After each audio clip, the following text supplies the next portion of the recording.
Something weird is going on over at Burnley Football Club. Now, of course, if you're new here, hello, I'm a Burnley fan and I say it in almost every video. It's now basically a meme. And Burnley right now are currently 4th place in the Championship, and you may be surprised to see the title of this video because on paper it looks like it's going pretty well. However, it's a bit of a weird one right now. Now, this is a video that is well overdue because I was asked many times to go through Burnley later in the transfer window, as basically everything kicked off and people on the outside really had no idea what was going on. Let's go back to late August. During the ending of the transfer window, Burnley went from having an incredible start, beating Luton Town 4-1 away, and then beating Cardiff at home 5-0, with a squad that was very strong, to then within a couple of mere days had pretty much 30% of their squad ripped out from underneath them when they went to Sunderland and he lost 1-0. And if you compare the squad lineup between the Cardiff game and then the lineup for the Sunderland game, within 7 days,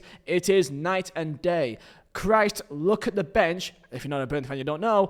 There are a plethora of academy players in there, which has not been in the team since. Not just that, players playing in positions that are absolutely not the positions, and it led to a lot of questions. And coming to the end of the window, many players that people felt like were going to make a move eventually did. The likes of a Wilson Audibert, the likes of a Zeki Amdouni, Sander Berg, Dara O'Shea, Vitinho, Anas Saruri, Wout Weghorst. The list does indeed go on, with many players coming through the door at the same time. And these players have been given time now to kind of bed in, and we're now seeing in early November what we should now expect for the rest of the campaign. And this is where the main issue lies. Burnley, as it currently stands, is second bottom in terms of XG for the entirety of the Championship.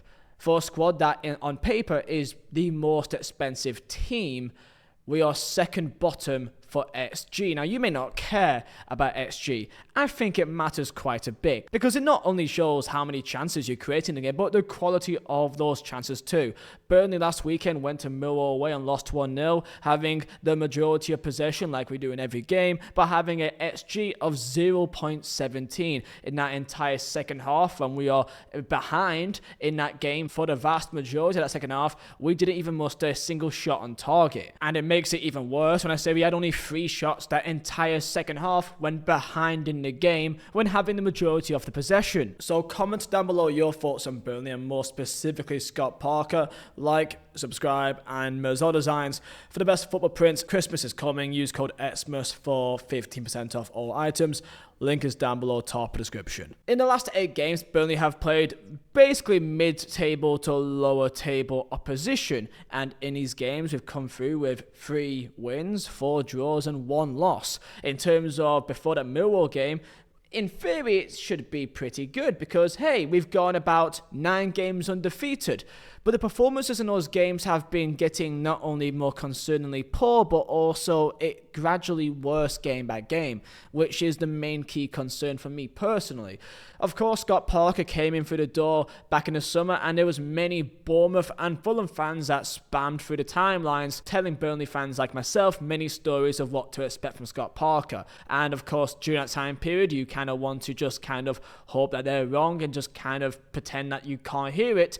But you can slowly see what they're on about. Now, if you can say one thing about Scott Parker's Burnley, by a mile you can say that defensively we are usually quite solid. Actually, the best defence in the league, which is a very good thing because without that, I wouldn't exactly know where we would be right now. And in terms of defensively, we on paper, I would say I've got some good players. You've got Maxime Esteve that I think possibly is the best in the half in the Championship, or at least in top 3, top 4.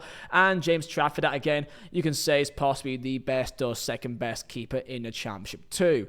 We've got some young players there playing right now, and like CJ Egan-Riley that didn't play really at all for us, but is now kind of coming through and getting more game time, which I'm kind of happy to see. And also like Humphreys that is a loanee from Chelsea, and also Lucas Perez is a left back back. Also, Connor Roberts, that's always been a consistent player. But defensively, even though we've been good, I still feel like that there's still some improvement there. Now, it's not rare to hear that when a team comes down from the Premier League to the Championship, they are usually going to be doing pretty well. And it's not always guaranteed. Luton Town being the main sample here. They are currently 22nd in the Championship.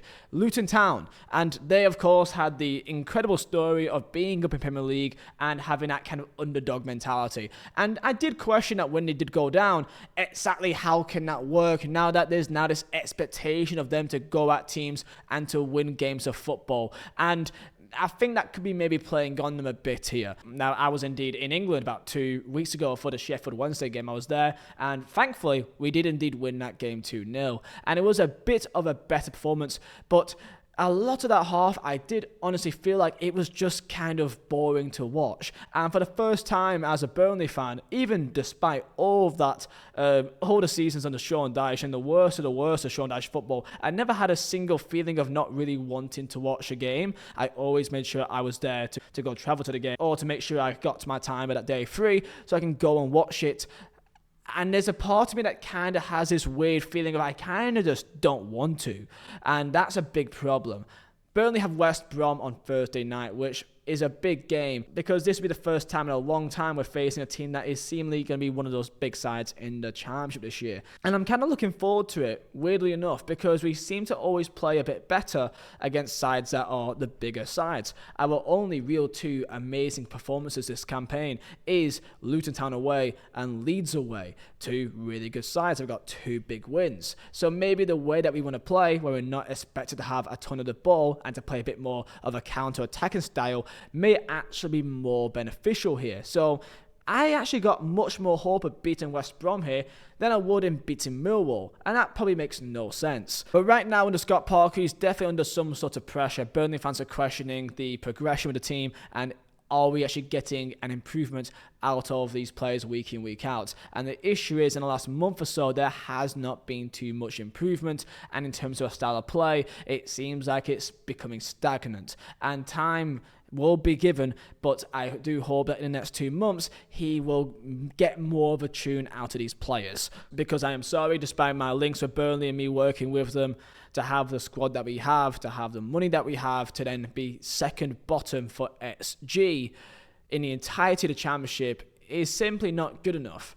And that is a big problem and something that has to be solved. The most obvious thing to look at is the attack for Burnley. We don't really have a clear number 9. Lyle Foster right now is injured, and even when he did play, he seems like he didn't really link too well with the way that Scott Parker wanted to play. And then in terms of other number 9s, we've not really got too many more options. We've got Elako Hutonji from France, and of course Jay Rodriguez as well, who is about 34 right now.